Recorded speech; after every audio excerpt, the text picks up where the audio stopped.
So hello guys, welcome to back my YouTube channel. Jini ang mahanu bebaदि जादों नोंथांमोना दा नायलांबाय था मानो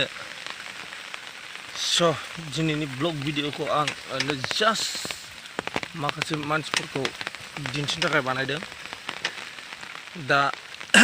आं बबे लामाजों मा सिटिसिम जों थांगासिनो दं नोंथांमोना नायलांबाय थादो जोंनि जायगाया माबोरै दं दासिमबो जाहाथे जोंनि लामाखौ नायलांबाय था माबादि ओरै मोनसे दं दा आं थांगोन ओरै पार्सनेलि आं ओरै बांसिन थाबायनाय जायो हरैनाथ' ओरै बुंजाला माने फिनसेसो ट्रेक्टरजों हालेवना माइ गायबाबो लस गैला आरो जोंनि लामाया बेबादि अबस्थायाव दं स' गाइस नोंथांमोना नायलांबाय था शेयार खालाम जेसेबां हागौ लाइक शेयार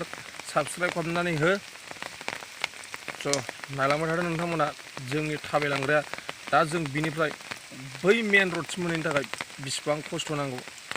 आरो मोनसेयाबो बेनिफ्राय बांसिन गाज्रि आरो हरैनाथ' दा नोंथांमोना नायलांबाय